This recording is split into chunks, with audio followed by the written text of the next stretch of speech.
morning, everyone. On today's show, we got some big updates because after yesterday's podcast, a heck of a lot happened. Not only did we determine what the 50 goal milestone reward marathon will be, we had enough support yesterday that today we're actually doing DSP Tries It, which means we are now in the push towards this marathon. Also, out of nowhere last night, we had a last minute decision to switch versions of Minecraft, and it seems to have paid big dividends. Plus, some updates regarding Borderlands 4 today and more. So sit back and relax, ladies and gents. It's time for another fun episode of the Level 1 Podcast.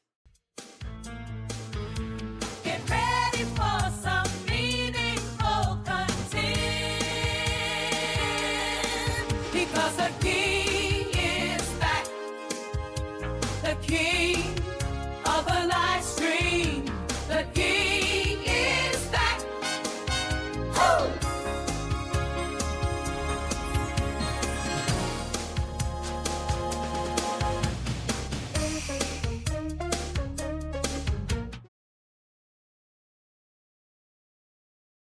Good morning.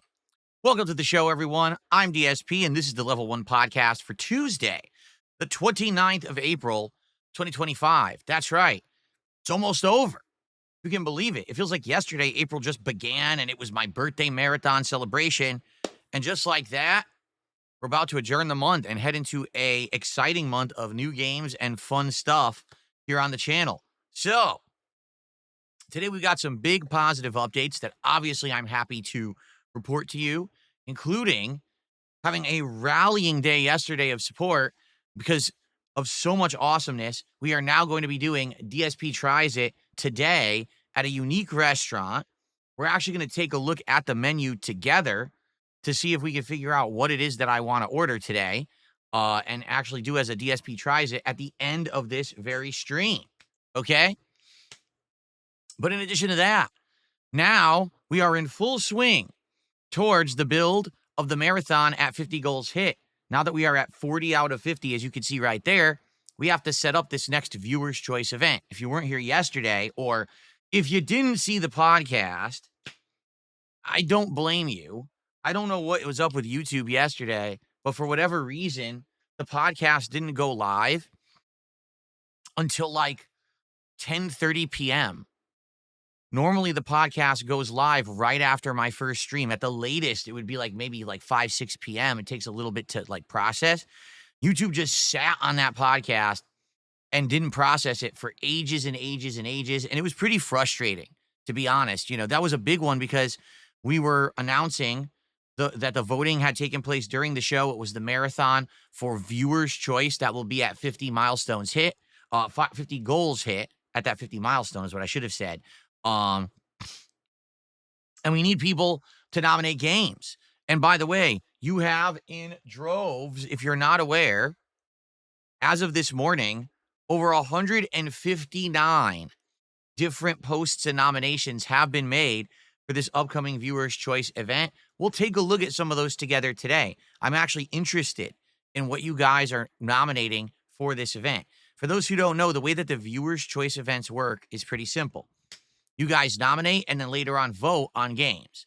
Whatever games get nominated the most go into that final poll of like maybe 10 games. Whatever games get voted on the most get played in this marathon that I do that lasts, pretty much all day. And we play each game for around an hour.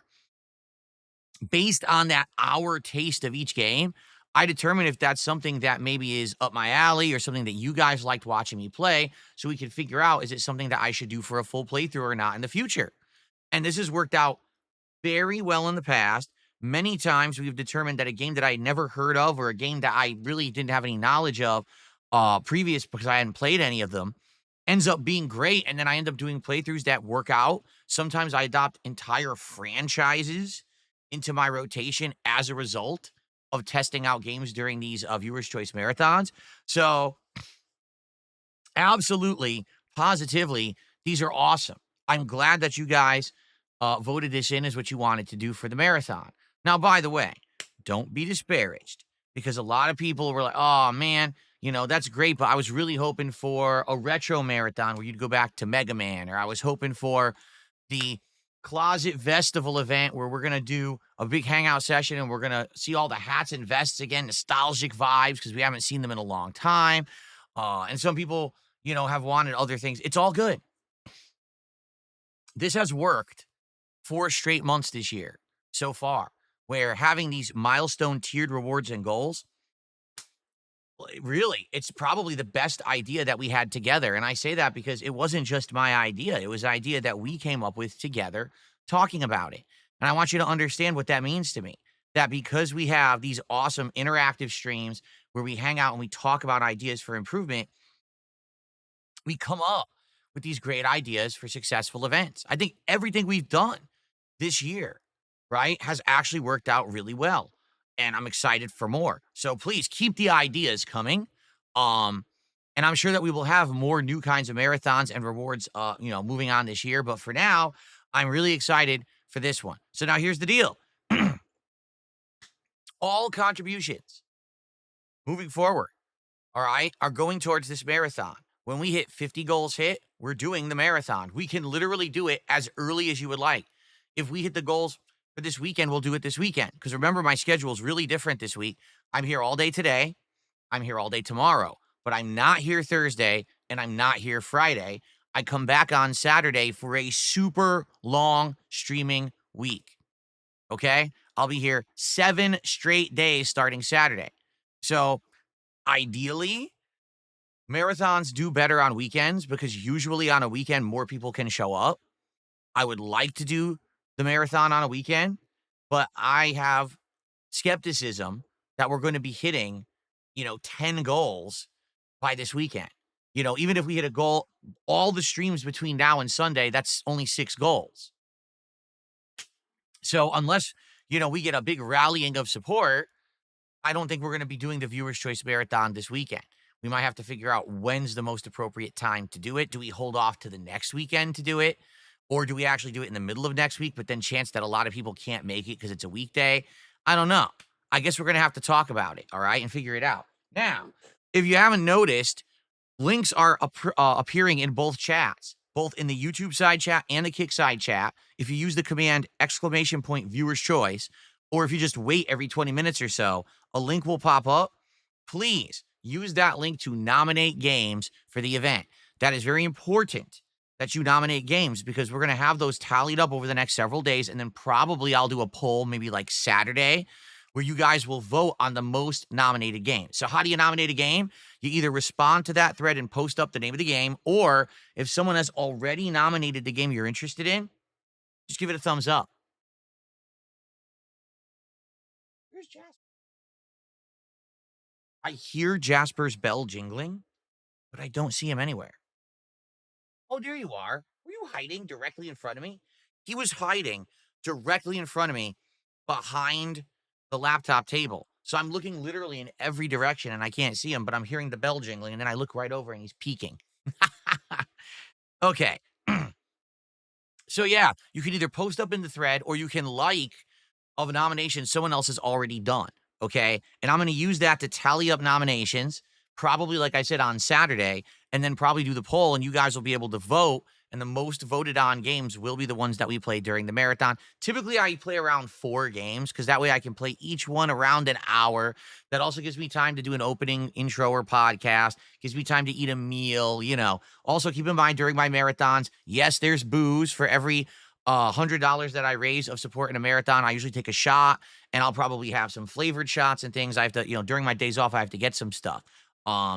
So yeah, good stuff coming up. I'm excited. So if you want to see the Viewer's Choice Marathon happen sooner rather than later, all right, please support the streams this week. The sooner the better. If we hit tons of goals in the next few days, we could do it on Sunday. I would say Sunday would be best case scenario, but that's a lot to ask to hit 10 support goals in 3 streaming days. It's probably not going to happen. Then again, when I say that, yesterday we hit 4 support goals, and I certainly didn't see that coming, all right, in any way, shape, or form. So maybe we could. I don't know. Let's find out together. Let's see how the week goes. And thanks in advance to anyone who contributes between now and when the marathon happens. I'm excited for it, but let's not get ahead of ourselves, right? Um, let's talk about how yesterday went, because yesterday was a really great streaming day for sure. Both games had great progress and fun. The support was outstanding, and we can actually now look at what our reward goal will be for today, um, and figure out what it is that we want to get. Because they've got some interesting stuff at this restaurant. It's a small menu, but at the same time, it's an interesting menu. Like, it's stuff that I'm not sure what to get as I look at it. I'm like, debating this, debating that, not exactly sure what to go for. So we'll look at that in a minute. Okay, we'll look at that menu in a minute and try to figure out what we want to do. Fair enough? Okay. Um, there you go. Okay, cool. But first, let's talk about how yesterday went. All right. In the meantime, if any support comes in, I will shout. I'm not even kidding. I wasn't trying to time that. I was just going to say, if any support comes in, I will shout it out. And as I say that, we got a new sub. Thank you to Jalen, who has subscribed on Kick. Let's get Jalen on the leaderboard here. That is our first contribution of the day. Each Kick sub counts for $5. Oh, excuse me. Okay. So if anything else comes in, I will shout it out. Thanks in advance, everybody. So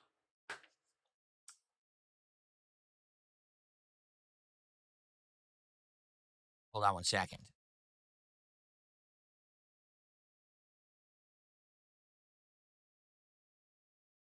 What's going on over there? Jasper has once again discovered the end of my light strand on the floor back there, and he likes to boop it because it like bends up a little bit, so he's booping it with his paw. As long as he doesn't chew it, I don't care. It's very expensive. So just don't chew it, buddy, okay? You can boop it around if you want.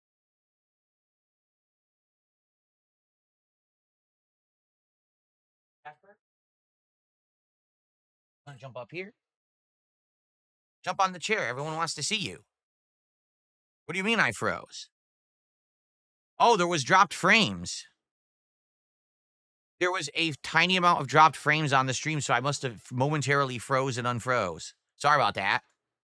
That's my internet connection. Remember the other day, my internet crapped out for like 5 minutes and then came back. So, Jasper Kitty.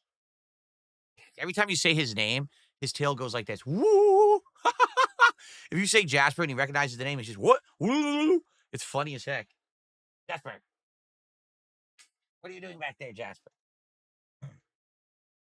All right. Anyway, so yesterday was a great streaming day. Let's talk all about it. First of all, in Clear Obscure Expedition 33, yesterday we had beaten basically the second area, which looks like you're underwater.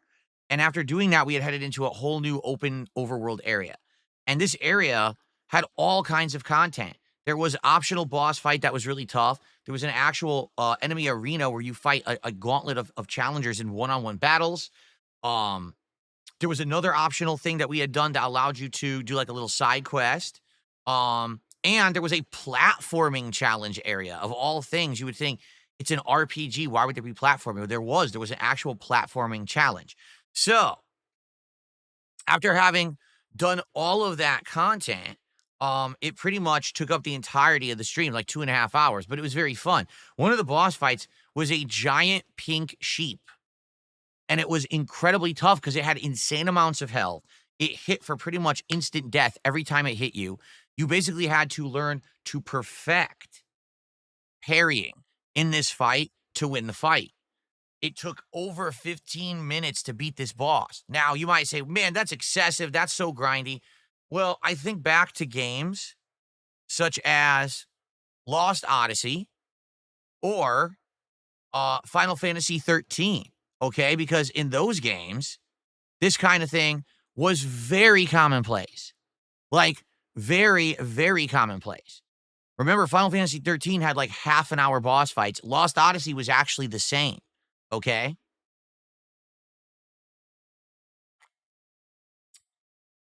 But what I'm thinking, okay, is very simple. No one's really experienced stuff like that in a long time. If you think of where RPGs have gone in the last 10 to 15 years, even Final Fantasy, a series that, at one point was very synonymous with this long strategic turn-based gameplay, has turned into a bunch of button mashing. I'm sorry, and a lot of people will have issue with this, but I don't. I'm honest. Final Fantasy 16 was a game that really brought Final Fantasy down the wrong road. It went pure action-based. The combat was button mashy and so easy, it felt like I was playing Kingdom Hearts 3. That's not a good reference. That's a very bad reference, okay?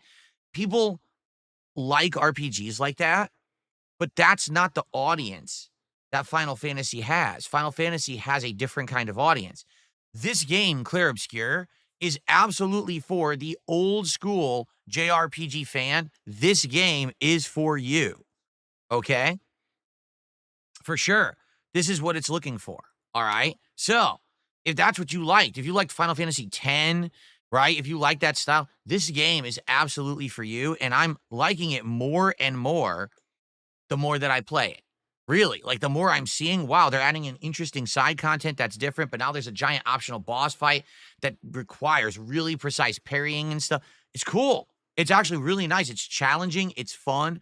The plot's interesting. Like everything I'm liking. Okay. So I'm actually very excited because tomorrow we're playing it again. And tomorrow we're going to focus on the story advancement because yesterday we did all the side stuff. Now we can focus on story. And I'm very excited for that. I'm also excited that yesterday the stream was so well supported. We hit 2 goals. That's amazing. So thanks to anyone who was here for the Clair Obscur stream yesterday. It did well, all right? And I'm pleased with the fact that people showed up, engaged, and supported with the game. I was nervous that it would be the opposite, but it wasn't. Like, people actually showed up for the game to chill, and I'm happy about that. Like I said, I was nervous because last week it seemed like we weren't getting great attendance for Clair Obscur, and it kind of flipped yesterday, so that was good. Now, last night, during my Minecraft chill stream, something very interesting happened, all right? Someone in Kick Chat basically said, hey, are you ever going to try Java Minecraft? Because you've been playing the Bedrock Minecraft for 4 or 5 streams, 10 hours now. And we want to see you play Java Minecraft. That's the version that everyone plays on PC, not Bedrock. So will you ever do it? And I basically said, well, we put a lot of time into the Bedrock, but listen, we're so close to hitting DSP tries it. How about this? If we get 2 goals tonight, I will actually just say, screw it. Let's do Java Minecraft and see the differences. We'll actually directly compare and test against each other and everything, right? So I said, all right, let's try it. Let's see what happens. And I'm just doing my intro. We're just hanging out and we're talking for 10 minutes. And then I look and it says I have a tip and I click on it. I received an anonymous $300 tip. And in the tip, this person says, all right, let's do it. Start Java right now. I really want to see that.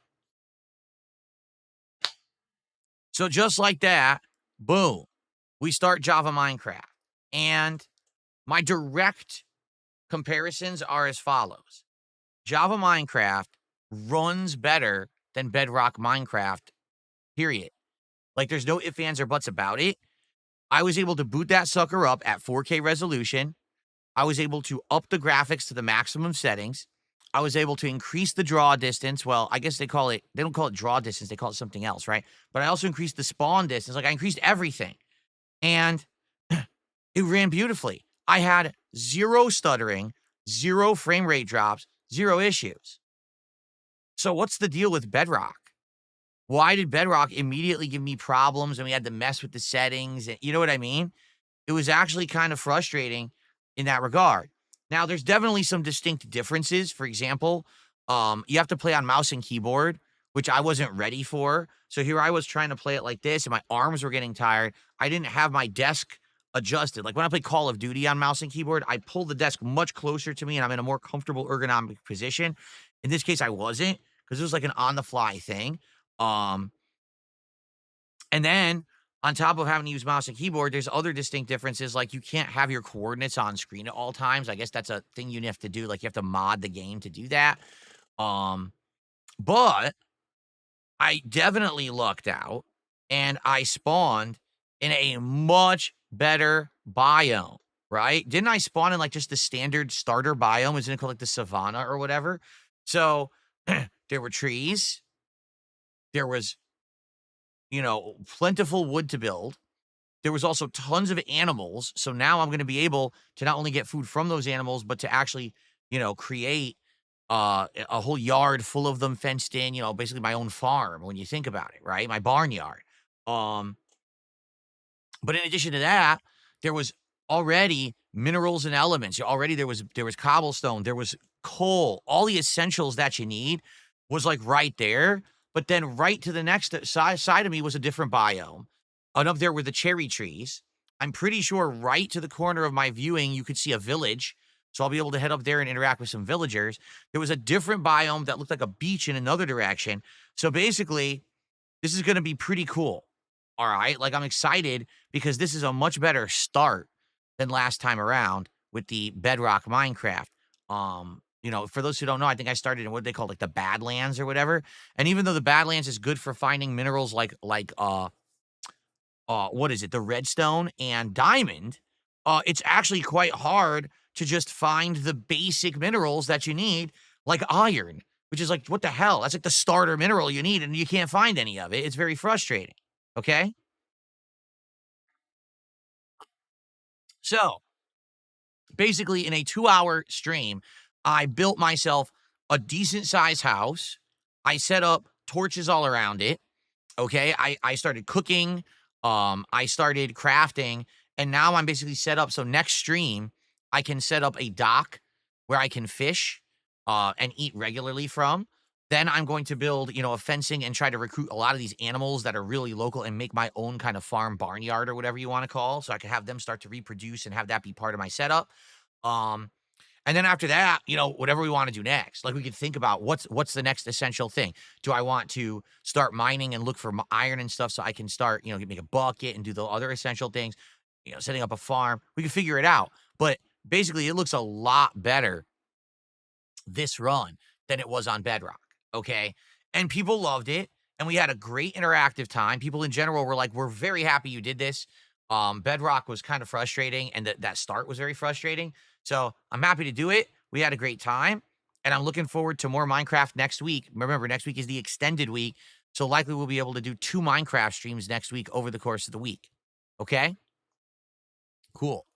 All right. So yesterday's streams were great.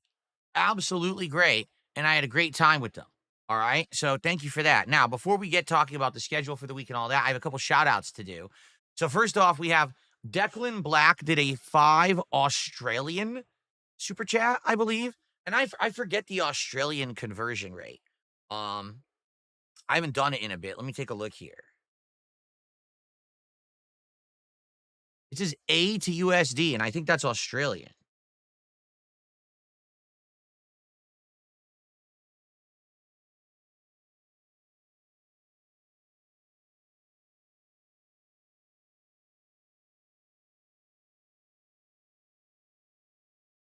It says it's a euro, but it's not. A is not a euro. It's Australian. So what is the Australian thing here? What is the thing for Australian currency? Wow, this thing is terrible. Australian dollar to USD conversion. Here we go. So if it's 5, it's $3.19. There we go. That's what I was looking for. Okay.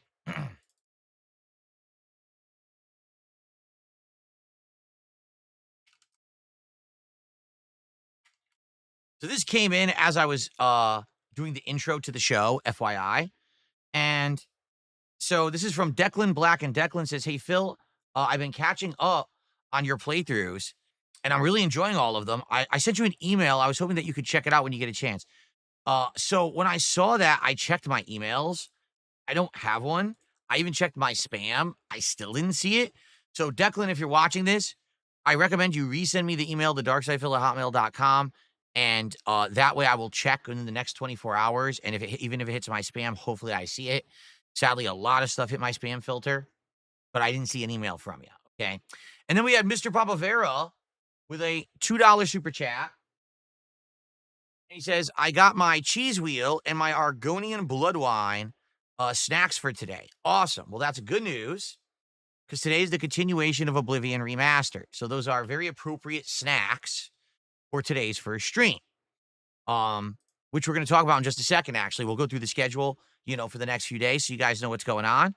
But good to see you, Papa Vera. Okay, so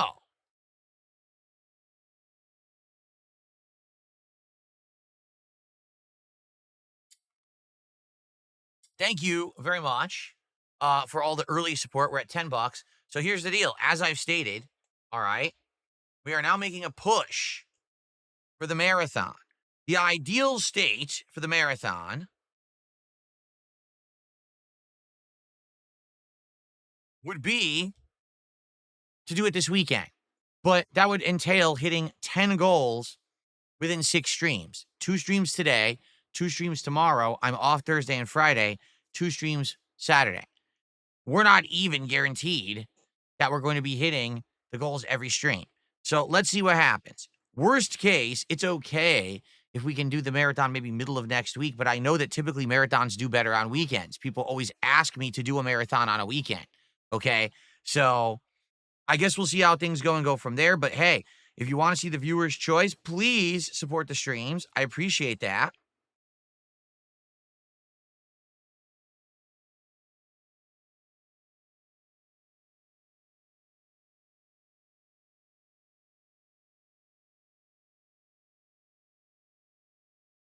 Okay. So let's see how it goes. All right. Right now, we got a couple super chats. Let's get our first tip of the day. Let's get our first member of the day. We do have a sub on Kick, shockingly, because this week we've had almost no support on Kick. I'm not kidding you. We've got 2 people who gifted 10 subs each yesterday. We have Squirt Rocks, Seajor, and now we have this morning Jalen, and that's it. And we are already 3 streaming days into the week. So sure, it would be great to get some more support over on Kick. All right, please consider becoming a sub, gifting some subs. It would be awesome if you could, and get that momentum rolling over on the Kick side of things this morning. Okay? Cool. And when these contributions come in, I will shout them out. Fair enough? Okay, so what is the schedule looking like for the week? Well, today we're going to be doing more Oblivion Remastered, and probably, to be honest, still kind of focusing in on the story, because the story was what I avoided in the first run. And I feel like if we advance the story more and more, then when we get caught up in the side content, it won't feel like we've been distracted. It'll feel like, okay, now it's time to do it. And last time that we played Oblivion Remastered, right at the tail end of the stream, I enabled the ray tracing. And the ray tracing made the game look absolutely gorgeous on PC. So I actually can't wait to continue and see how the rest of the game looks now with the ray tracing on. It looked so good, okay? So I'm excited for that. And later tonight on the late stream, I'm very excited for this one, because tonight is Blueprints. Now, it's my only stream of Blueprints of the week, okay? Why am I so excited? Because at the end of the last Blueprint stream, after having almost 2 hours of nothing, all right, and failed runs and no progress, we had insanely massive progress. I was able to solve a critical puzzle in the garage. This allowed me to unlock a new part of the map that will positively affect every single run that we do in Blueprints moving forward in a giant way. I think moving forward, we may actually be able to do whatever we want without much limitation. Okay, and you might say, well, what does that mean? You'll see tonight. For those who didn't get caught up, or whatever, I don't want to spoil, but it definitely looks like with Blueprints, we are going to have a massive boost to our runs moving forward. In fact, I would argue probably no more dead, wasted runs because of this huge piece of progress. Okay? So, I'm excited for that. I hope you are too. Blueprints tonight, 6:45 p.m. to 7 p.m. Pacific time. Very excited to continue on with that. Tomorrow is my final streaming day of the week because, like I said, It's only a 4-day streaming week this week. Tomorrow will be more Clear Obscure Expedition 33 when we're focusing solely on the story advancement. And then tomorrow night, Lego night, we're going to finish the Lego Piranha Plant build. It's going to take all night because it took around 2 hours to build the pipe and the stem and the leaves. Now we're going to build the head of the piranha plant, and that is half of the steps of the build. So it should be exciting to see that conclude. Hopefully we get support for that because I'd like to continue doing Lego builds over the course of the spring and summer. And if we get support, I'm going to build another Lego next month. Okay. And that piranha plant will become a part of my setup for next month. So I'm very excited to finish that off as well. All right. Now, I am off Thursday and Friday. I return on Saturday. And on Saturday, we're going to do another stream of Oblivion Remastered on the day stream. And the night stream will be the return of Black Ops 6 multiplayer. After being around 2 weeks away, not touching it, we're going to bring it back into the fold. Keep in mind, it's a 7-day streaming week next week, so you may see a little bit more of certain games. Okay? Keep in mind also that week there's a new game. It's called Metal Eden. It is in the vein of older school Doom, and I'm excited to try it out and see if it's any good. So we're going to be having that in the rotation. We're going to be continuing on with Claire Obscure. There's going to be Blueprints. There's going to be Minecraft, all in the rotation that week. So I hope that you will join me next week. And of course, when we hit 50 goals, we're doing the Viewer's Choice Marathon, which I'm also very excited for. All right. So that's the schedule for the next several days. I hope that that sounds good. Okay. A couple contributions have come in. Let's see if they're trolls or real. It's always interesting to find out. Let's see.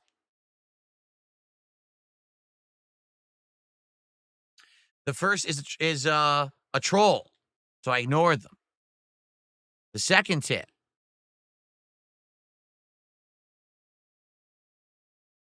All right, someone tipped $1.82 and says, "Good for you staying the course, no matter where the course goes or how bad it is."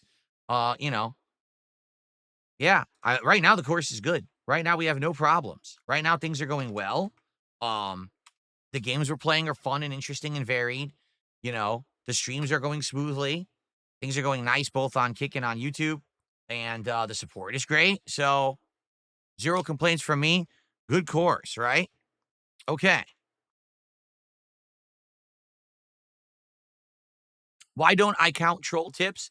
Well, there's 2 reasons, Cracker Jacks. Reason number 1 is because trolls don't deserve to be acknowledged. They just don't. If someone's going to pay me, but they're going to throw an insult or whatever, they don't deserve to be part of the fun. They don't deserve to be part of anything. And they certainly don't deserve recognition. Okay? But honestly, reason number 2, and this is the bigger reason, trolls tend to charge back. If they're insulting me in a tip, later on, they'll try to charge back or do something stupid. So I just don't count it because chances are they're going to give me problems. Okay? It's that simple. And by the way, trolls literally never contribute anything significant. They'll do like $1, right? You know what I'm saying? They'll do like, $1.50. Here's an insult. So it's nothing that, I didn't count it. And so now our count is so off today. It's not like they're throwing me hundreds and hundreds of dollars and I don't count it. That literally never happens. Okay. For the record here. Okay. Say hi to Rebecca. Hi to Rebecca. Waxing back there?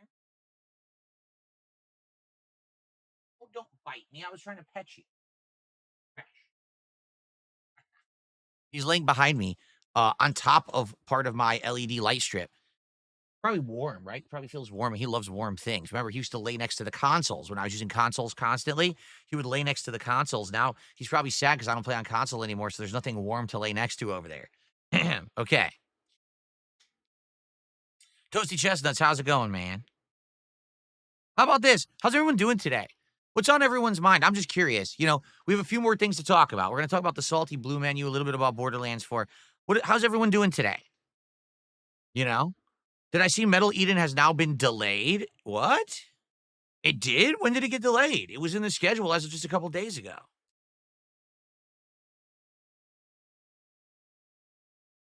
According to this, it's May 6, 2025. What are you talking about? It literally says May 6, 2025. Metal Eden will be released on May 6, 2025 on PC, Xbox Series S and X, and PlayStation 5. If it got delayed, it's apparently not common knowledge because this is what it says online right now from like a week ago. Did it just get delayed today?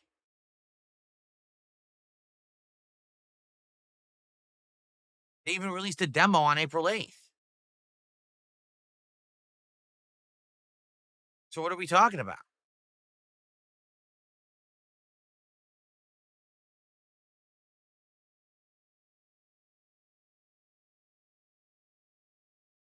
Did it get delayed or what? You're confusing me.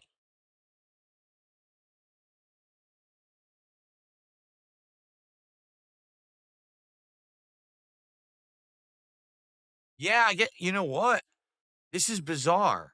It looks like it did get delayed, but it's not common knowledge.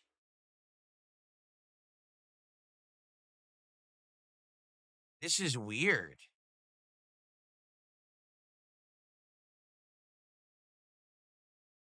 If I'm on Steam right now, and on the Steam page for Metal Eden, it says planned release date Q3 2025. But there's not even a post on the page that says it got delayed. Remember, its set date was May 6th. That's literally all over the internet everywhere else.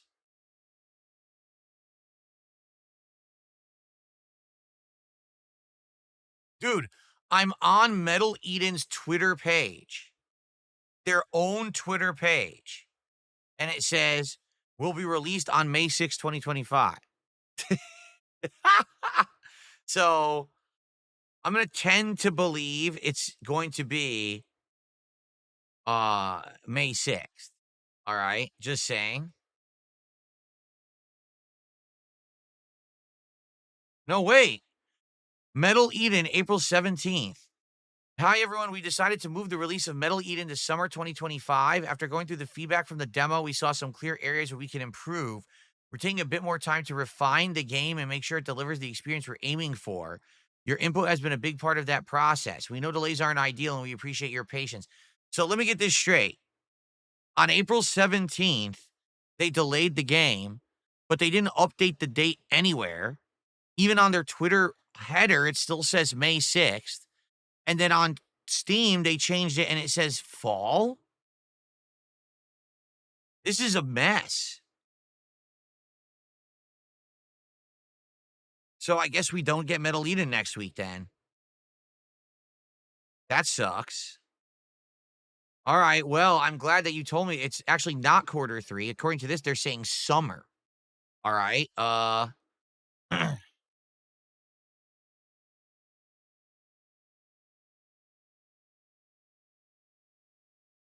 right. Well, I guess I'll take it off the schedule then. Let me update the date. That sucks. It's weird because again, they didn't really officially say it anywhere, so I don't think anyone even knows. So they're saying summer, so I'm gonna push it like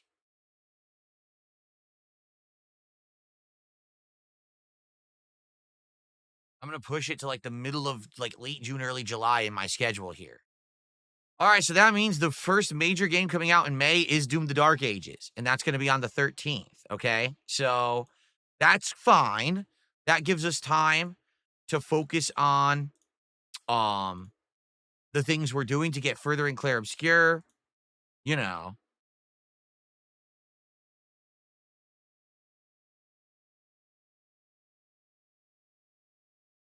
yeah. All right, cool. So sounds good to me. We'll now focus on the things we're doing. More Oblivion, more Clear Obscure, more blueprints, more Minecraft chill. Um, we'll figure out what if we get support tomorrow, we'll figure out what our Lego build will be for May, and then I'll probably order that and we'll begin that at some point. Um, we'll have some more uh, Call of Duty in there in the mix. All right. It's not the end of the world. It's a little disappointing because I was hoping that we were gonna have a new game in the mix next week, and now we don't. But it's all good, I guess. I mean, we're gonna have Doom the next week anyway. So quite frankly, Metal Eden would have had to been a rush job, like play it and rush through it. Because when Doom comes out, all anyone was gonna want to see is Doom, right? Okay.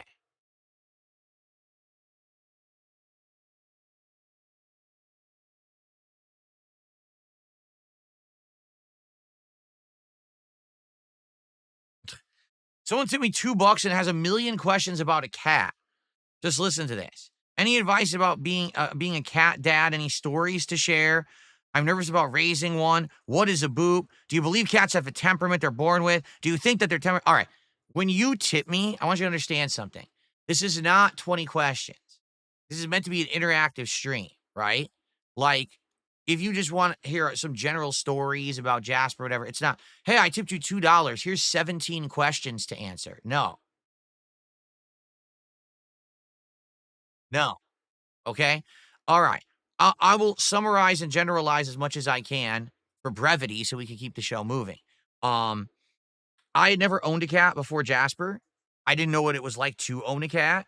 And to my knowledge, from what I've learned about cats since I've had Jasper and done research and actually interacted with many other cats, um, basically every cat's different. Cats generally have three different types. Type number one are cats who generally keep to themselves and don't like human interaction at all.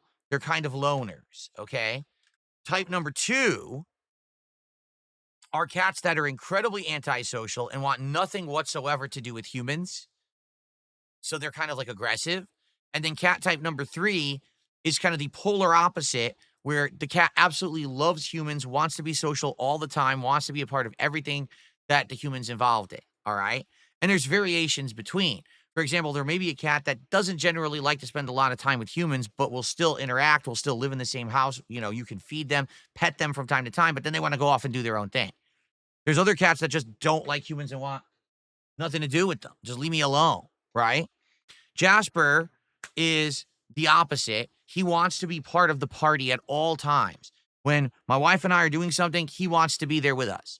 Whether that means we're just relaxing on the couch, we're cleaning the house, we're making dinner, whatever we're doing, he wants to be there in the thick of things. He always wants to get pet. He always wants to be the center of attention. Right now, I'm streaming and my wife's at work. So where is he? Right now, behind me, laying down behind me right here in the room because he wants to be near me. You see, that's the kind of cat he is. He's a very social cat.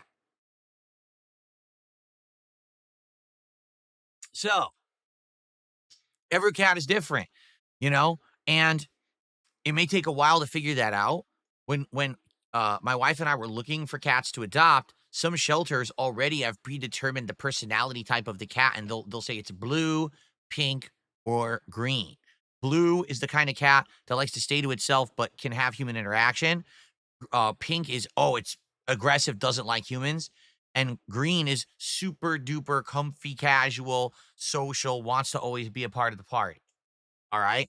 So there you go. Now, there's a million other things I can tell you about cats, but I'm not going to spend hours talking about it. What I'll tell you is Jasper is very much a green cat, and life with cats is very different than life without. That's for sure.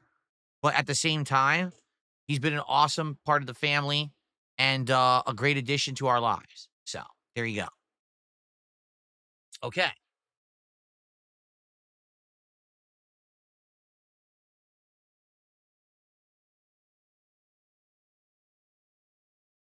All right. And then we got a troll. So I'm just going to ignore this troll. Cool. What an idiot. Okay.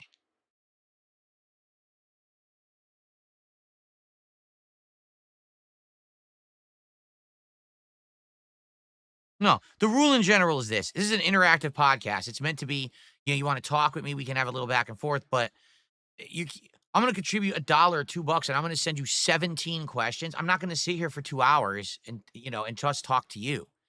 You know what I'm saying? Like, you got to understand that. If you have a generalized question, then toss it my way, but he literally asked me like 7 questions about cats. I'm not going to sit here and talk about it for an hour. Okay? Okay. Yes, cats like to put their butts in your face because cats have glands in their ass. I'm not kidding. And cats love to rub their glands on things that they like. So they also cats have glands in the side of their head, their face here, so they'll rub you there. They like to rub you where like, it's their weird glands. No, I'm not playing Days Gone Remastered. I don't care.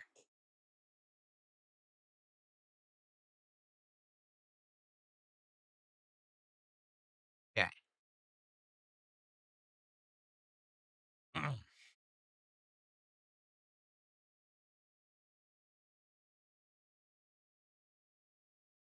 When do I think GTA 6 will release? This year. I hope it releases by the end of this year.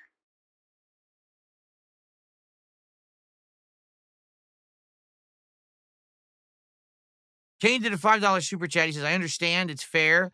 Some people might get butthurt when you insult tippers, but lay down the law so we know. I didn't insult the tipper. I mean, the trolls, I'm saying, hey, you're a troll. I'm not going to address it. I did not insult that tipper. I'm saying, hey, listen, we got to be realistic here. For a $2 tip, I'm not going to sit here for an hour answering 7, 8, 9 questions. Just not. That's basically hogging my time. We have other topics to get to and things to do on the show. I hope that people would understand that. Okay. But I mean, that's any streamer too. Like a lot of streamers just don't address contributions at all. Like literally, they'll just ignore them. Some streamers will just do a quick shout out and will never read your message. Me, I'm the kind of guy that I do like to directly address every single person who contributes because I appreciate it. But you also got to understand that there's one of me and hundreds to thousands of you. And I have to have my time used appropriately. I can't just be talking about one topic for like an hour, especially when it's a very specified topic too. If we're talking about gaming, well, that's a topic that's going to appeal to a lot of people. Talking about me being a cat dad, that might appeal to like 1/10 of my audience. You know what I'm saying? So there you go. So thank you to Cade for a $5 super chat. Which is the biggest one of the day. And then an idiot did a super chat complaining about me begging. I literally haven't done it at all. Like, what are you talking about? Hasn't even happened today. You're a moron. Okay. I'm responding to contributions as they come in. How could I be begging when there's already contributions coming in and I'm responding to them? You're an idiot. Okay. Let's see here. All right. So speaking of contributions, because we have hit so many goals, today is DSP Tries It. Okay. And geez, this is a bright menu. I'm not even going to put it on the screen because it's like pure white. It's blinding me and it will probably blind you too. But I'm looking at the menu of the restaurant I'm going to order from today. All right. And this place is kind of unique. So what they have is different kinds of fish and chips, a couple kinds of tacos, some various burgers, salads, sides. Okay. So let's go through this menu. By the way, Kate, thanks for another $2 super chat. He says, my bad, I guess I'm too sensitive. Well, I don't know. That's for you to judge. I don't recall, insulting you or saying anything bad about you, so I don't even know why you would think you're too sensitive, but all right. Anyway, so King Ferb says, I've actually been to this restaurant twice called Salty Blue. He recommends the shrimp burger. Well, let's take a look at what they've got. All right. So fish and chips. Okay. They have 4 kinds of fish and chips. Now, you can either get them battered or grilled. To my knowledge, like I understand some people like grilled seafood, but if you have fish and chips, isn't it supposed to be battered? Like that's the standard way to have fish and chips. So obviously I would get them battered. So they have hoki, which is New Zealand cod. That's considered the house fish, the basic. They have barramundi, which is an Australian sea bass. That's significantly more expensive. I've never had barramundi before. They also have halibut. Now, halibut is like Alaskan fish. It's super high-end, very expensive fish. I've never even eaten halibut in my life before. So I don't even know what halibut is like or tastes like, okay? And then they have shrimp, jumbo tail-on shrimp, okay? So looking at that, if I were to get fish and chips, I probably would just get their standard hoki New Zealand cod because that sounds to me, they call it the house fish. That sounds to me like that's the standard that you would get, right? Now, when you order those, you get it with an option of either chips, fries, or a house salad, or for an upcharge, you could get sweet potato chips or a Greek salad. And it says that you could get sauces, either tartar or house sauce. I don't know what house sauce would be. Like, thinking about it, with fish, typically there's 2 sauces, tartar sauce or cocktail sauce, right? Like, especially if you get, like, battered shrimp, usually you would dip that in cocktail sauce, right? So I wonder what the house sauce is. I'm not sure, okay? So right off the bat, looking at that, I probably would want to get one of the fish and chips. I'm just not sure which one. Tacos, not very many. They have fish tacos and shrimp tacos. Probably pretty basic. It basically says it's a flour tortilla with slaw, pico, and drizzle. So probably a no to the tacos. Burgers. Now, this is interesting to me because they have a bunch of different stuff here, okay? Fish, which is battered hoagie. Shrimp, which is battered shrimp.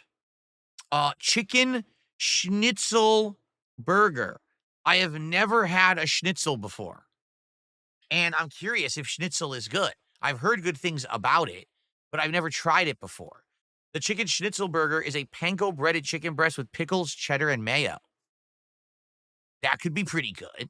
They also have a grilled chicken burger, which is basically just a chicken breast with slaw and mayo. The salty blue burger is a real beef burger, which is weird. Why would they have beef burger at a restaurant that's supposed to be like a, like a seafood restaurant? So it's beef patty with grilled onions, pickles, melted cheddar, and mayo. Or they have the deluxe, which also has beef bacon. What is beef bacon? I've never had beef bacon before in my life.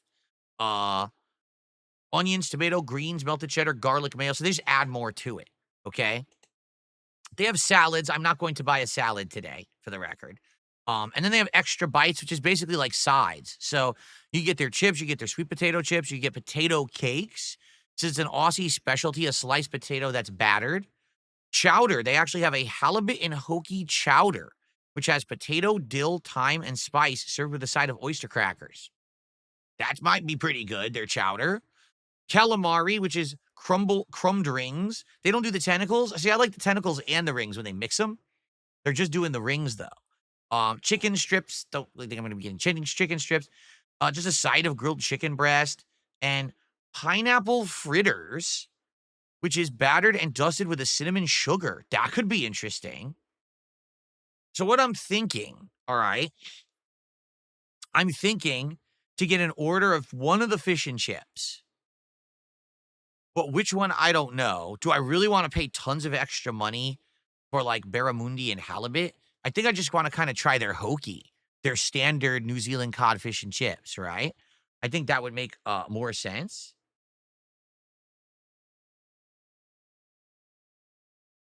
And then I'm thinking, try one of the burgers. Now, I'm kind of torn on the burgers because I've never had a chicken schnitzel.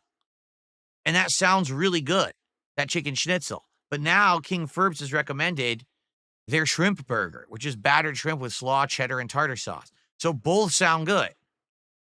And now I don't know what to get. Like, I was going to get those two things. Also, I'm intrigued if their chowder's any good. And I wonder what their pineapple fritters are, right? These are all unique things. I'm like, oh, I want to try these different things. So, I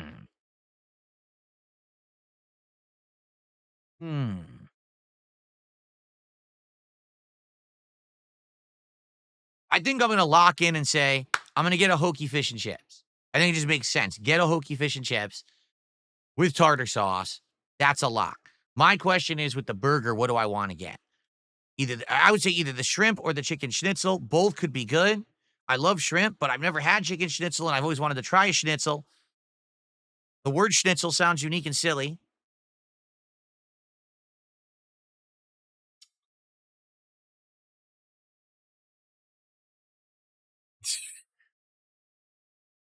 By the way, 2 more super chats from Cade. First was $2, and he says, "You didn't insult me, no worries. I love your content." And he did another $2 super chat, and he said, "DSP Gaming is the best according to all Harvard studies." There you go. Very nice. Thank you. Thank you for the 2 super chats there. Okay. King Ferb says their chowder is but I come from the East Coast where chowder is amazing. Well, so do I. I've had both the New England and the New York clam chowder, right? The red and the white. The white is creamy and good. And then the red actually has a nice tomato but spicy flavor to it. I like both kinds of clam chowder. Theirs appears to be white because it says it's creamy, halibut and hoagie with potato, dill, thyme, and spice. It sounds good, though. That sounds good to me.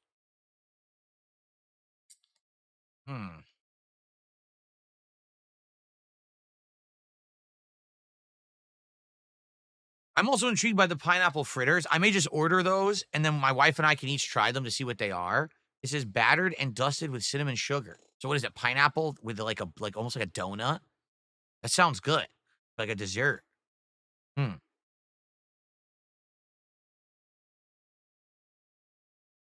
Okay.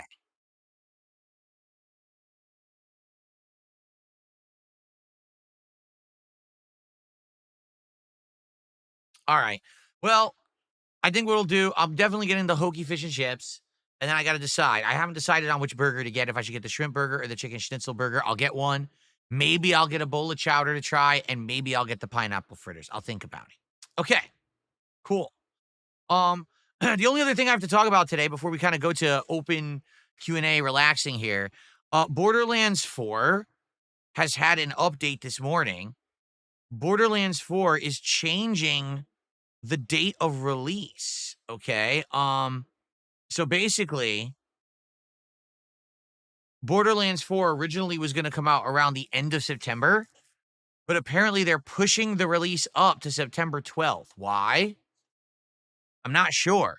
If you actually look at the gaming landscape for September as of now, there's just not a lot going on. You've got Hell Is Us the first week of September, September 4th. Borderlands 4 will now be September 12th. At the end of September was supposed to be Marathon. I don't think that's going to be a competitor for Borderlands 4, to be honest. And then early October, you have Directive 8020 and Ghost of Yotei on October 2nd. I don't think those are going to compete either. So I'm not sure why they've bumped up the release of Borderlands. Someone is speculating in chat. Maybe they know something about the Grand Theft Auto 6 release date. I doubt it. I don't think that Rockstar keeps Randy Pitchford informed about their ideas and their updates on GTA. I'm just saying. But also, tomorrow at 2 p.m. Pacific time, Sony is doing a state of play that is all about Borderlands 4. Well, I'll be playing Clair Obscur, so I don't care. But maybe that's something that I'll get caught up on. And maybe like on Saturday's podcast, if there's good information, maybe we'll watch back some of it and I'll live react to it. But that's not something that I'm too crazy about that I'm going to go nuts for. And, I'm going to drop everything in the middle of the afternoon. What we've seen about Borderlands 4 so far was not very good to me. It looked pretty bad. And quite frankly, I think Borderlands 3 was a huge disappointment anyway. So I'm not feeling like too hype about Borderlands 4, to be frank. But I guess we'll see what happens and we'll go from there. Okay? Okay. So we have a bunch of shout outs to do. First of all, Wolf Like just did a $5, or actually, this is a £5 super chat. Thank you, Wolf Like. He says, I like your shirt. What happened to all your cool gamer shirts? Well, some of the gamer shirts wore out, to be honest. Like some of those shirts I had for a very long time, and they were just getting old and ratty and tattered, and the designs were cracking or whatever. I do still have a bunch. I do still have a whole bunch of gamer shirts, and I may whip them out from time to time for variety. But if you haven't noticed, in the last 1 to 2 years, I've liked to actually start dressing more professionally for streams. Wear stuff that looks like actual adult clothing rather than just a gamer t-shirt. I was wearing gamer t-shirts on stream for 10 years. And people were giving me shit saying, dude, you're like in your 40s now and you're still dressing up in gaming t-shirts every day. I mean, can't you just at least do something nicer? And so after time, listening to feedback, I said, all right, you know what? First of all, I own a lot of nice button downs, pullovers. I just never wear them on stream. So I started wearing them, and the feedback I was getting was actually very positive. So I said, all right, why don't I try other things? And so I started wearing other nicer things, and people seemed to enjoy it and like it. And then I started realizing I like the feel. I like how I look in them. So let's just keep it going. And now the truth is, you guys have supported me so well this last, 8 months to year at this point, because we're almost to the year anniversary of when this began, okay? That basically I can afford to wear nicer things now. I don't have to wear 10-year-old shirts, that have been sitting in a drawer that I've worn 700 times. I can actually get nice clothes and wear them now. Now, the thing is, I'm the kind of guy, as I've told you guys, I'm the kind of guy that when I own clothes, I like wearing them until they're worn out, as long as they're comfortable. All right. To give you some perspective here, I bought everything new, these last, 6 to 8 months. And some stuff hasn't worked. Like I actually bought some socks, but they were like short ankle socks and they come off. And I hate that shit. If I'm gonna wear socks, I want socks that are comfortable. I actually don't care how they look. I want comfort.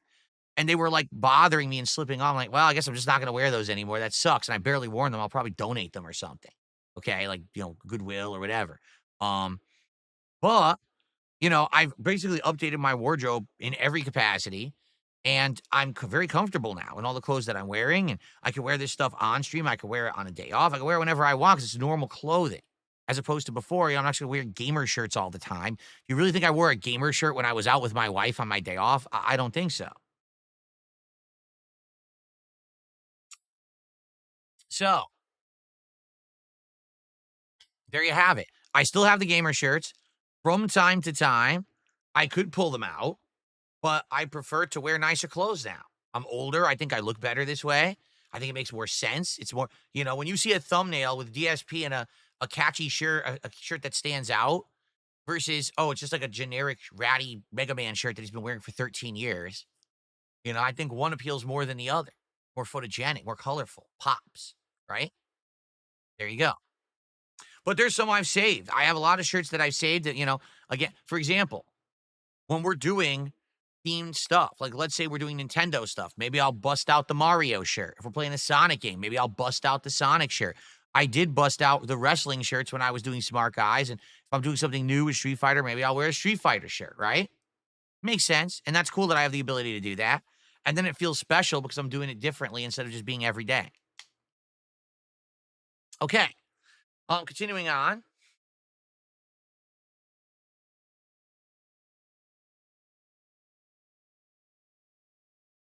Someone tipped the bucket says, trust me, get shrimp burger and fritters. Well, there you go. Someone is a big fan of the shrimp burger and the fritters. Perhaps I will go for that. I don't know yet. I'm undecided on what burger to get. Or if I'll get fritters or not, what I'm going to do. I'll figure it out over the course of today's stream. But we're doing it. By the way, that's after Oblivion. We're doing that. The DSP Tries It is right after Oblivion today. So FYI, probably what I'll do today is when we finish with the gameplay, the food will arrive. We'll do DSP Tries It, Salty Blue. That's the name of the restaurant. And then I'll probably upload the podcast and DSP Tries It, and that's it. I'll save the gameplay for overnight because there's no way I can upload all that gameplay between the streams when I'm doing DSP Tries It. It wouldn't upload in time. So, okay. Let's see here. I received a $4 tip. Good day. I understand you're making a move into modding of games. In my opinion, this is an untapped source of content and entertainment. You can make certain mods goals. People can suggest mods. You could basically replay Dark Souls for years with different mods and get a steady fandom in doing that. Does that sound interesting to you? Modding is also... What are you doing over there making all that noise? Modding is also an art. From modding comes the meme of Skyrim modder balancing, reorganizing, and refining 300 mods for hours to days.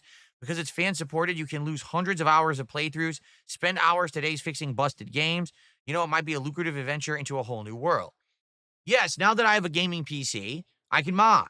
And we did do one major mod playthrough so far, and it was Dark Souls 1 with 2 mods. The modern lighting mod, and it was the remastered mod. So there's the modern lighting, and there was some gameplay tweaks. To be frank, it wasn't that different from the original game. It looked a little different, but for the most part, it was almost identical with some gameplay and movement tweaks. I really did enjoy that run. I did. But a lot of people had issue with it because they're like, man, when we say mod, we mean mod. We want you to actually significantly change the game. So I committed that when we play Dark Souls 2, probably sometime this year, I will use a mod that will completely change the game. There's several different mods they've created for Dark Souls 2 that actually change the bosses, change the enemies, change the story, change the maps, changes everything. All right? So that's what we will do when I play Dark Souls 2. It'll essentially be a brand new thing. Now, the thing is, I want to balance. I don't just want to be the mod man. I would like to do different things. When we play Minecraft next, I would like to institute some lighting mods. I've heard that there are some lighting mods for Java Minecraft that make the game look way more interesting and better. And I'd like to actually put some of those into effect too. All right? So we'll talk about it. We'll figure this out and go from there. Okay? Good suggestion, though. But yeah, I think mods are a good way forward. Essentially, with modded gameplay content, you're never out of stuff to do, right? When I used to be limited just to consoles, I was at the mercy of whatever was on the console. So whether it was a new release or if there was a retro game available on the marketplace, I was limited. Now I have access to so much because mods can change games entirely, right? Maybe we'll do Fallout London at one point. I would like to do that, but we never got around to it. Okay. Nintendo Switch 2 did a $2 super chat and says, Phil, tell Cade to unblock me. No, it's not my job to tell anyone anything. If you have an issue with someone, deal with it yourself. I'm not your dad, and I'm not here to play referee between different chatters. Sorry about that. Okay.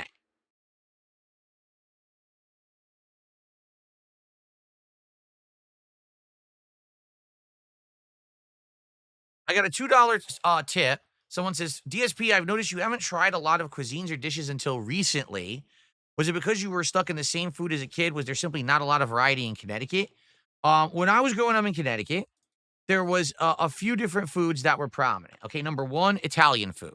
There were many Italian restaurants that had authentic pasta dishes, um, antipasto, you know, actual Italian style breaded calamari, pizza, that kind of stuff. So that stuff I'm well versed in. I grew up with authentic Italian food. All right, East Coast US has the best, Connecticut, New York, New Jersey, like the best Italian food you could get in the whole country. Okay. Connecticut was also known for various kinds of, um, how do I say, seafood. So shrimp, clam strips, that kind of stuff. Not real like fish, like salmon and stuff. That's up here, Pacific Northwest, where I live now. Connecticut was more like shellfish, okay, like that kind of stuff was very prominent in Connecticut. Also prominent in Connecticut was diner style food, like a Greek diner or an American diner, that kind of stuff. You could get that kind of stuff all over Connecticut, and I liked that. All right. So that I would argue that was kind of like the three prominent cuisines of Connecticut. All right. There's maybe a few more here or there, but those are the ones that stick out the most in my mind when I think of what could I get for like good food in that state.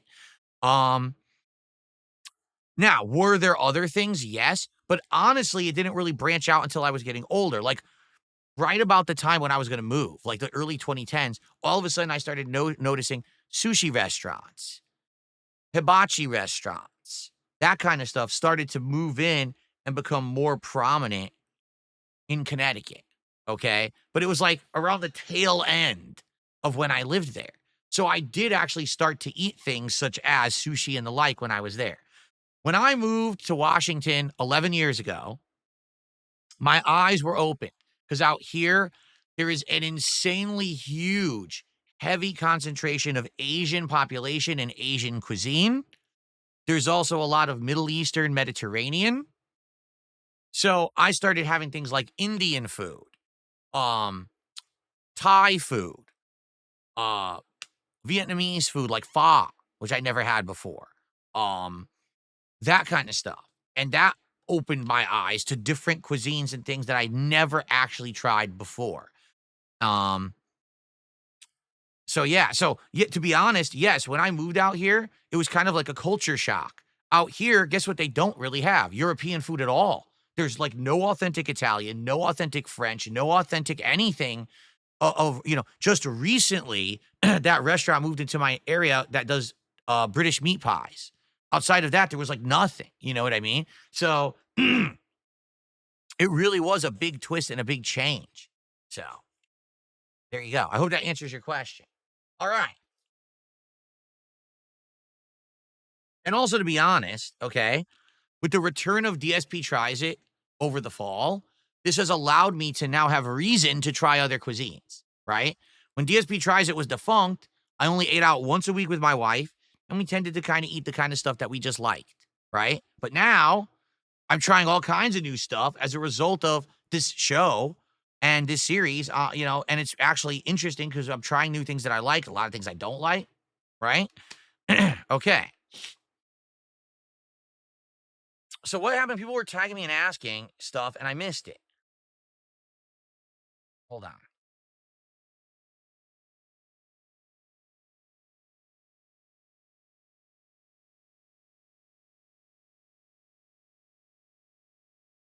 Yes, any contributions that come in on the podcast, this is all one stream. This and the gameplay is considered one stream. So anything that we have right now is towards the 150 goal, and that 150 goal also continues through the Oblivion portion of this stream all the way up to 4 p.m. Pacific time. Um, I have been to Asian markets since I've lived out here. They're very unique. A lot of the food that they have, the supplies, the seasonings, all that stuff that they sell is not stuff you would even usually find in a regular supermarket. It's like a whole new world of suppliers and food ingredients. And it's cool. If you want to make some of that stuff, you can get some really unique and fun stuff from Asian markets. You really can.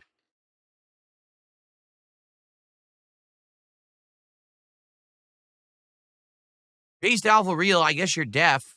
Did you not hear me 5 million times today mention that the upcoming marathon at 50 goals is the Viewer's Choice Marathon? Do you not see the links popping up in chat to nominate goals for the Viewer's Choice Marathon? He's asking me, what's the next marathon?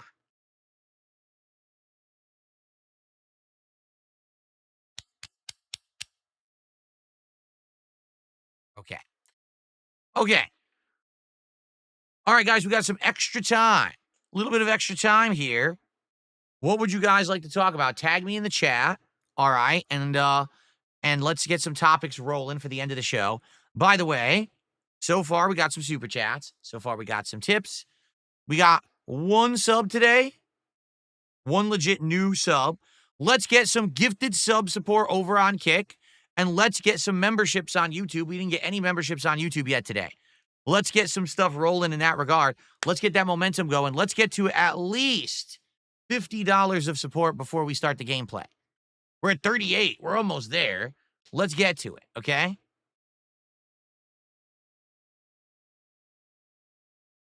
There's a bunch of people being racist. Well, they should stop being racist immediately. That's absolutely unacceptable. When am I bringing back Friday Night Fights? Good question, Hearts to Hearts. I'm purposefully giving fighting games a rest. Why?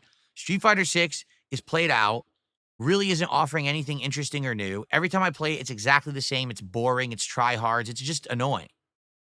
I've liked playing the retro fighting games, but to be honest, they're not really, doing it. So there is a collection coming out in May. It is called the Capcom Fighting Collection 2. It's May 16th. When that comes out, it's going to feature Capcom vs. SNK 2, Street Fighter Alpha 3 Upper, Capcom Fighting Jam, among other games. I will start playing fighting games again with the release of that collection. We'll see how it goes. There you go. Parasolo asks, will I try Elena when she comes out? I don't know. I guess it'll depend on many factors at that time. Are people hyped for it? Do they want to see me do it? What else am I busy doing at the time? There's a lot of factors involved. Remember, that comes out the same day as Switch 2. What a stupid release day for a new fighter. Oh, we're going to release our new fighter the same day of a brand new console that everyone's going to be talking about, everyone's going to want, everyone's going to be playing and covering. Who's going to want to talk about Elena? People are going to want to see unboxings, play Mario Kart. That's what people want that day. No one gives two shits about their final DLC character. What a bunch of dunces, right? They actually think they're that important. They're not. So we'll see what happens around that time period. At this point, I don't know if I'm getting a Switch 2 or not. So I can't even say what I'm doing that day, right? What game am I most excited for that's not out yet? I don't know. We looked at the schedule the other day, and there was nothing that was getting me too hyped, so... Yeah, Capcom Fighting Jam is atrociously bad. It's literally the fighting game that was so dialed in and just had zero effort put into it that Capcom stopped making fighting games for like another 7 years. And then they finally got back into it with Street Fighter 4. You'll see. When it comes out, I'll play with it a little bit and we'll all laugh at it together how bad it is. It's an atrociously bad game.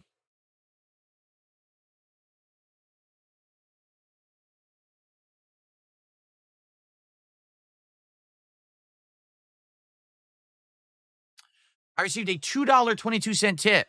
It seems like indies are booming and AAA games are failing these days. Indie PC gaming especially, but also console with some Game Pass games, just not as much. Indie games seem more unique and made with more love, and AAA is just the same open world fetch quest slop. Indie games being so short makes them much easier to beat. Feels like everyone drops or gives up on AAA games because they're 40 hours or more. Yeah, it's this simple. AAA games now are made for profit. the people who are developing these games are being told by those in charge, you must check off these boxes, right? You must have this much content, this many quests, this many gameplay elements, this many microtransactions, this many season passes, this much DLC, this much of this. And because of that, they're not really cooking anymore. They're just doing an assembly line. You see the difference? A true chef who in the kitchen is using all of their culinary skills, they're tasting along the way, and they're pumping out a gourmet dish that's a life-changing artistic experience versus someone who says, how do I make this dish? Here's the instructions. Done. See? That's the difference. There's no passion. There's no talent. It's just, we're doing it for money. We're doing it for profits. And that's that. That's why there's so many games that are all samey. They don't feel different. They don't feel innovative or unique. You know, the key factor, all right, when you're playing a game, and if it's truly going to be a good game, you should say, what memorable moment am I having in this game that's going to resonate with me moving forward? Like when we were looking at Marathon, right? And now Marathon announced and everything, and we're looking at it, we're saying, what is truly unique, interesting, different, or will resonate with this game? Nothing. Literally every piece of the Marathon formula is something taken from another game, polished up, and taped together to push out a product that feels exactly like something you've already played. So why does it exist? And that's what Bungie, a AAA studio, is pushing out. Versus, look at the games that are truly unique that we're playing right now. Blueprints, a roguelike puzzle game, right? Clear Obscure Expedition 33, a return to classic turn-based gameplay with modernized elements, amazing modern graphics, great music. These are the games that are resonating because the AAA games are too busy trying to just be a formula that will get you to buy it to pump out money so they can help the shareholders or appease the board. No one gives a fuck about your shareholders. No one cares about your board of directors. What we care about is a quality product that will entertain us. That's the core of gaming. And until you get that, you will fail and fail again. At one point, they basically got past it or was able to get away with it. But now what's happened is now with the modern internet and the way that culture has gone and grown, people now share this knowledge with each other and say, this game is just they phoned it in. There's no effort here. This is too samey. They just copied everybody else. It's not worth your time. And people have stopped buying the slop. And now you've got AAA developers that are in shambles wondering what to do when all they had to do was make good games to begin with. They forgot that critical piece of the puzzle.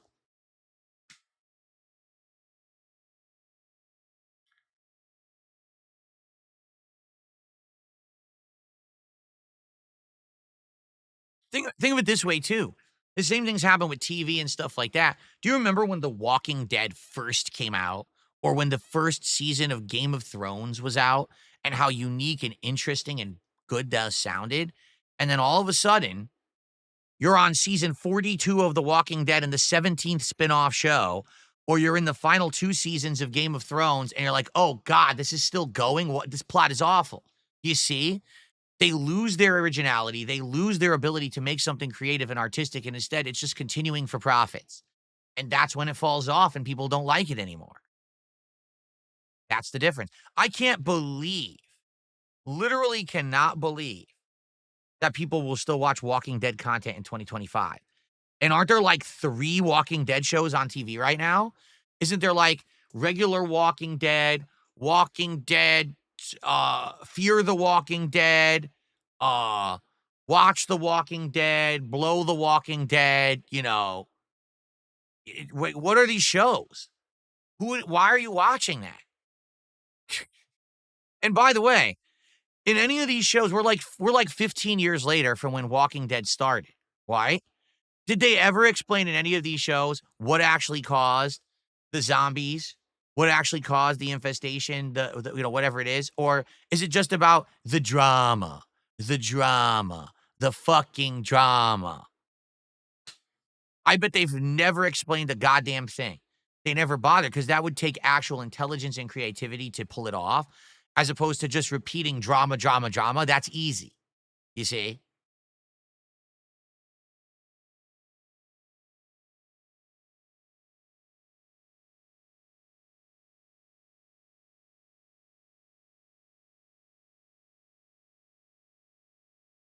Well, Bluchers, you see, it was originally. Blucher says, I don't think the origin was the point of the show. If you don't realize, in season 1, or was it season 2? This was season 1. They were trying to figure out the origin, and they went to the disease control center, and they were trying to find stuff. You know what I'm saying? And they couldn't find anything out. That was one of the big, epic kind of like cliffhanger plots. And then when you're like 7 seasons in, no one cares anymore. Everyone forgot. It's like, wait, but don't you want to figure out how to either stop it or cure it? No, it's like we gave up on that. Now it's all about, tribalism of the fucking survivors and shit. It's like you missed the point. You really did.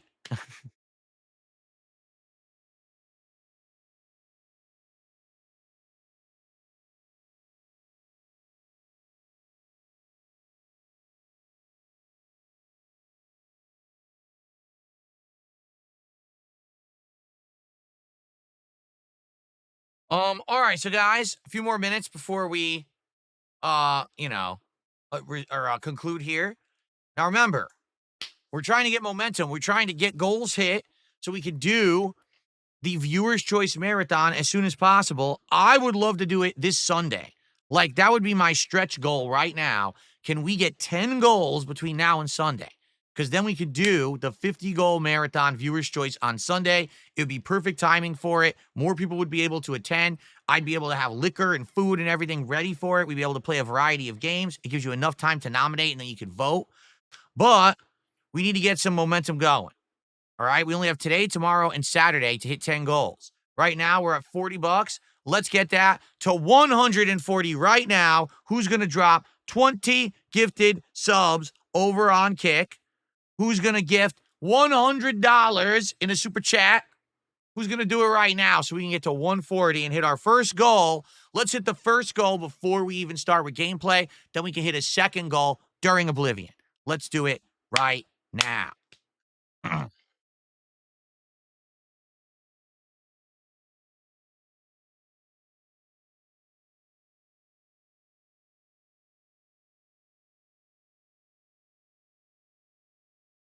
No, I'm not watching The Last of Us Season 2 for the 400th time. I have no interest in the show. I hated the game, so why would I watch the show and torture myself? I need to get some Henny. Yeah, I don't know what I want to get. What liquor should I get for the Viewer's Choice Marathon? All right, I'll tell you what I'm not getting. Moonshine. That shit was disgusting. I am not having that, okay? But what else could I get that I could try for some sippy during the marathon?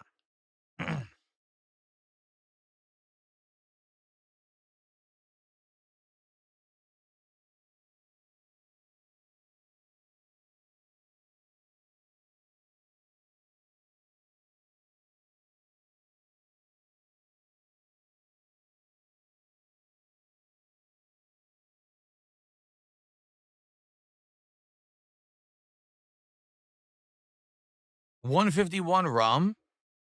What's the point of that, though? Like 151 rum, you can't really taste. You're drinking it just to get super, drunk. I mean, it's gonna be the same effect as that crazy blue flame, uh, moonshine. It's stupid. I would much rather have something that at least has some flavor to it, you know?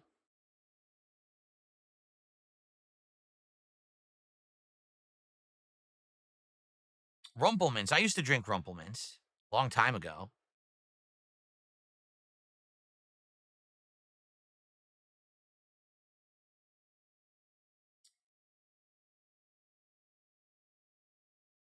Stone Cold's Broken Skull IPA. I wonder if they have that at my local liquor store. I haven't looked.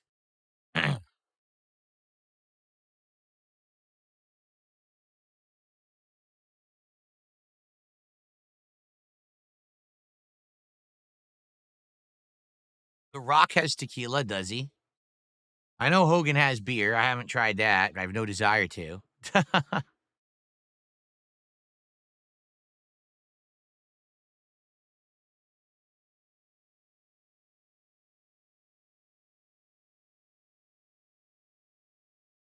Yes, I indeed am the third man for the Hulk Hogan podcast, despite the fact I have no idea what you're talking about. It's definitely me. You caught me.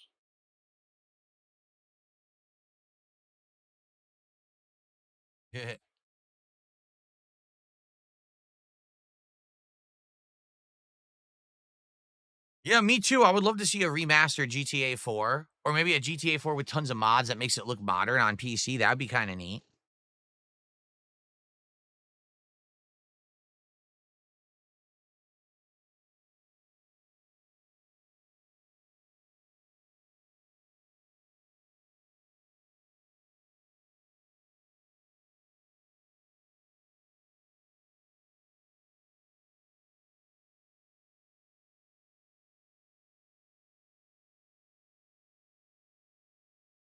Pfft. Am I the new third host on Lolcow Live since Wings was fired? What? You guys are something else. That's all I have to say.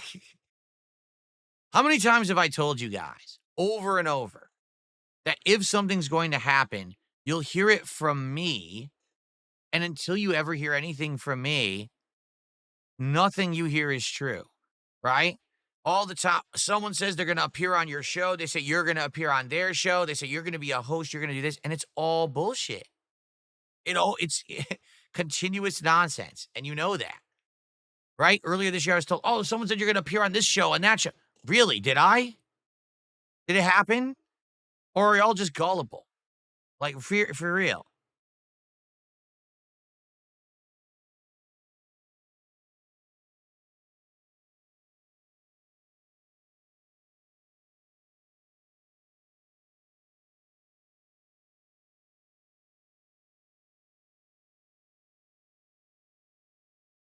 No, I'm not watching the Thunderbolts. I haven't seen any Marvel movies since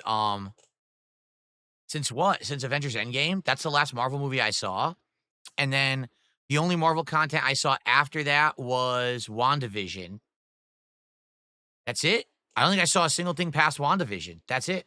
I never saw anything past that. So I never saw Spider-Man Far From Home, Spider-Man No Way Home. I did see, excuse me, Enter the Spider-Verse or whatever, the 3D animation movie, because I saw it on a flight in 2019 when my wife and I were flying to and from Connecticut. It was on one of the flights, and I saw that.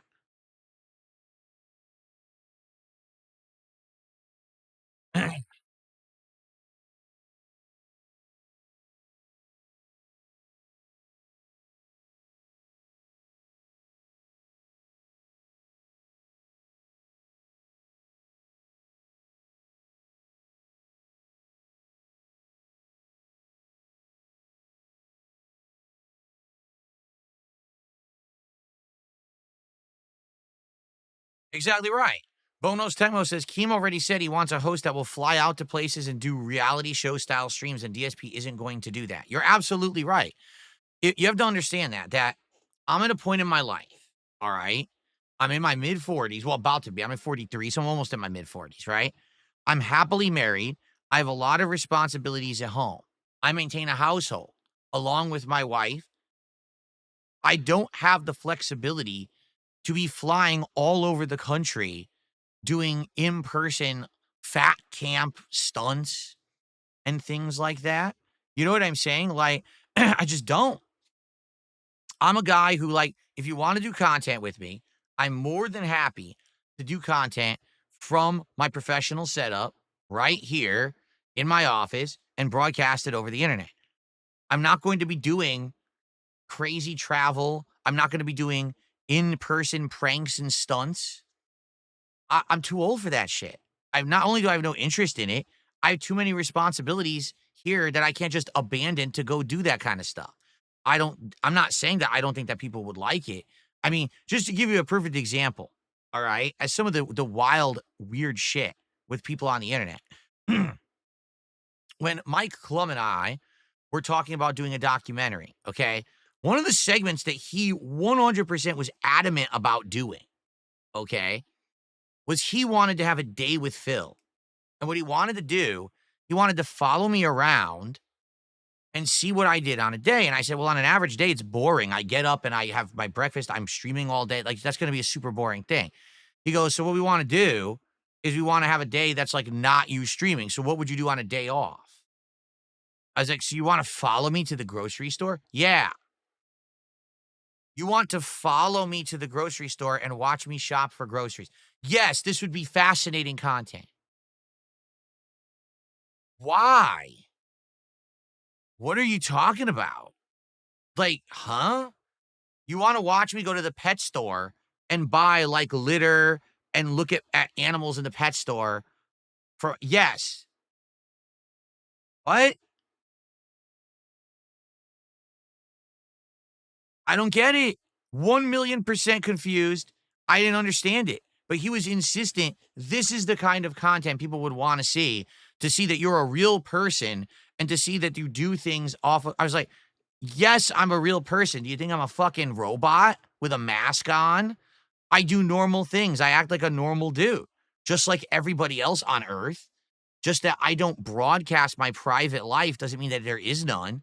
Well, that's fascinating. That would humanize you and you should show the world. Why? Why do I need to show that to the world? Why do I give a fuck? Right? Like, it baffled me. Okay. For me, content is something that you produce with intent to distribute on the internet so that it entertains an audience and it's within the confines of what's safe and what you want to share with the public. And that's your content. That's what I make in my office. That's why I have this setup. That's why I have all these things here to make good content that I want to share with all of you. You know what I'm saying?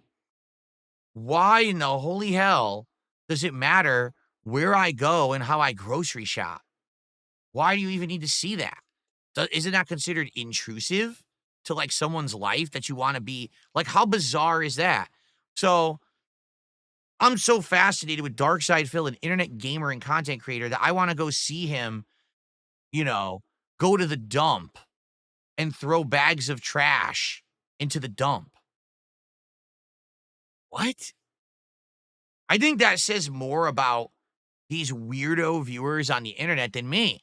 Like, I'm a normal guy. As much as people don't want to believe it, I'm a very normal guy. Outside of the confines of the content that I make for you guys, everything I do is very mundane. There's nothing crazy and outlandish and wild that happens in this house. It's very normal stuff.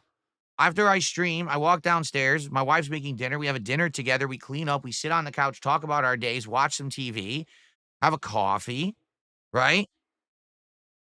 Then, you know what I'm saying? Go and do this, do that. Normal shit. You know what I'm saying? Like incredibly normal stuff. I just don't understand at all why people want to be so fucking intrusive to my life and care about this stuff. Like, it has nothing to do with you. It's none of your fucking business to begin with, right? The fact that I have stuff that I do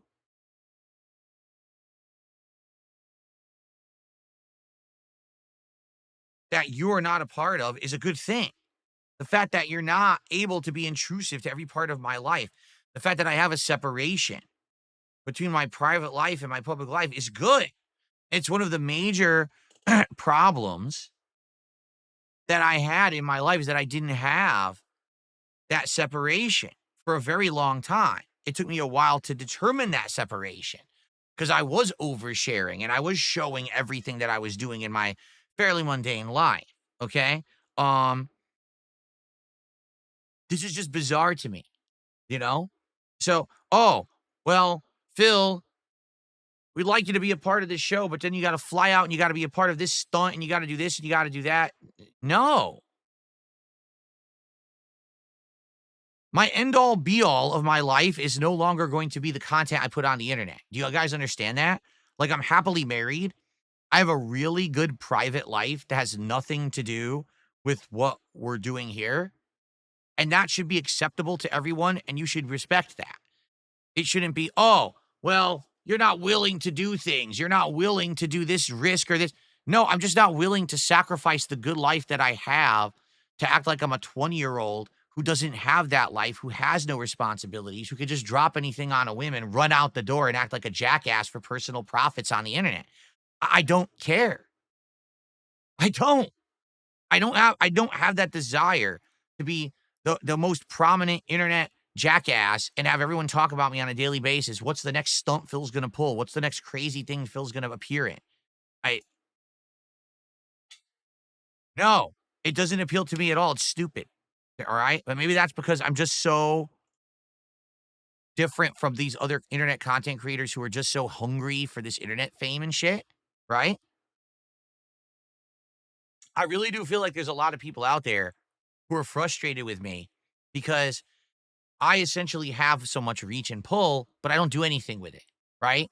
Like every time that I do a stream, every time that I say something or do something, there's literally thousands of people who are exponentially echoing that out to the internet, right? Usually in very toxic, defamatory ways, but I have some pretty crazy reach when you think about it, considering the fact that I'm a 17-year creator who only gets a few hundred views on a stream and a few thousand views on a video if I'm lucky. But yet, things that I say and do, everyone hears about, right? So I think what it is, a lot of people are like, why don't you use that to your advantage? Why don't you use this internet notoriety or infamy or whatever it is to get over and become wealthy? Why don't you constantly do these lolcow-like things, these stunts, participate in these things? Don't you, like you just said, don't you think that Keem would be interested in having you as the third host of lolcow Live? I'm sure he probably is. I'm sure that if I actually opened myself up and I said, hey, I'm willing to sacrifice everything that I built, this separation of work and personal, and I'll just give up the personal. So now I'm open and available to do whatever. You need to fly me out to do this stunt. You need to have me over here, do this special event, do this. I'm available. Don't you think that he'd be interested? I'm pretty sure he would be, but I have no interest in that at all. I want to be able to have fun doing the kind of positive content that I like, but also have my own private life going on here. You know what I'm saying? But people don't seem to respect that. You know, to some extent, that's a huge reason why the Kino Casino was so upset with me. Will you do this crazy thing? Will we do this giant idea where you're gonna have a super villain enemy that you're gonna do gaming challenges with? No, that's the stupidest fucking idea I've actually ever heard. That's like a 4-year-old would come up with that idea, and that's your best idea, huh? Wow. I guess you just really weren't as smart as you thought, or that you portrayed, or that everyone thought. Because, man, your ideas are dumb. And that's why I not want to do them. And by the way, if I do these ideas, that gives up everything I've built as a creator up to this point. Because now I'm going to be inundated with so much nonsensical daily fucking drama. And yeah, long term, maybe it would result in some more views and infamy and money. But I don't care. All I want to do is have fun content for my small audience. As small as it is, it's still very supportive. And to have a nice private life that doesn't get fucked with, that I don't have to fly to Hulk Hogan's bar to hang out with you because I have a wife who I'd rather spend time with. You know what I mean? But they don't get that. These people are fucked in the head. To them, these people in their minds, like, the internet notoriety is the most important thing in life. You must have it. You must take hold of it. No, I'm actually sane. You understand? I'm normal. Not like these fucking people who are just wired to this shit 24/7. I'm not like that at all. I'm the opposite, the polar opposite. And you say, well, you're squandering what you have. I'm not squandering anything.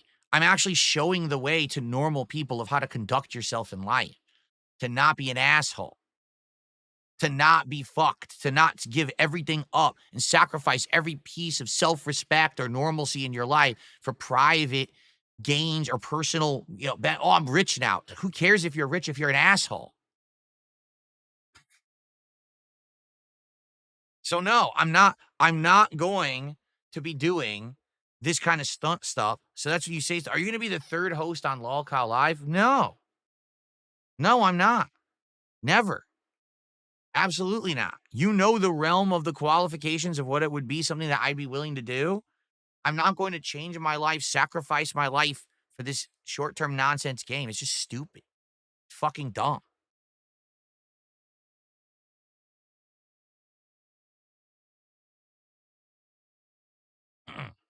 Okay. Let's end the show, and then let's get set up for Oblivion. Thanks for the early support, everyone. We're almost a third of the way to our goal for the stream, and it's been a good one. So remember, everyone, it's a short week for me.